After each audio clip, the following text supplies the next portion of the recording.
माझं नाव लामतुरे ओंकार श्रीमंत, मुक्काम पोस्ट इसू बडगाव, तालुका केज, जिल्हा बीड। आज या ठिकाणी मी माझ्या शेतामध्ये नवनवीन प्रयोग करत असताना मी हे क्षेत्र फक्त मी प्रयोग करण्यासाठीच ठेवलं होतं, कारण की हे पेरत असताना मी याला कुठल्याही प्रकारचं खत पेरलेलं नाही आहे।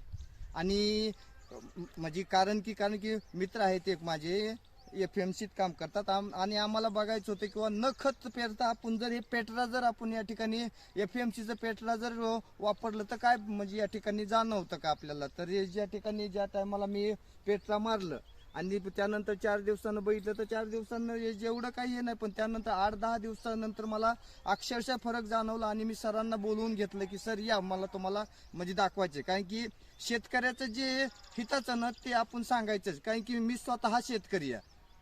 आणि काय काय जाणवलं तरी या ठिकाणी हे पहा आपण इथं बघू शकतो की या पानामध्ये काळोखी आलेली आहे, पानाचं रुंदलेले आहे ते पानं। आणि मुळाच्या बाबतीत बोलायचं झालं तर जीवावर आलं होतं झाडं काढायचे, पण काढून बघितलंच, कारण की आता हा आपला प्रयोग आहे। आता तर हे पाहिजे ज्याला आपण पेट्रा मारलेला आहे तर त्याचे मुळाची संख्या जी आहे ती अतिशय चांगली आहे आणि अक्षरशः शेवटच्या टोकापर्यंत नायट्रोजनच्या गाठी या ठिकाणी आहेत ही तयार झालेल्या। आणि आपण ज्याला मारलेलं नाही तर त्या ठिकाणी हे पहा आपल्याला या ठिकाणी दिसून येते मुळाची संख्या सुद्धा कमी आहे आणि नायट्रोजनच्या गाठी सुद्धा कमी आहेत। आणि हे काही म्हणजे एखाद्या कंपनीची जाहिरात करायची म्हणून मी सांगत नाही, माझी शेती माझी प्रयोगशाळा अंतर्गत, कारण की आपल्याला भावी काळातही आपल्याला काय करायला पाहिजे।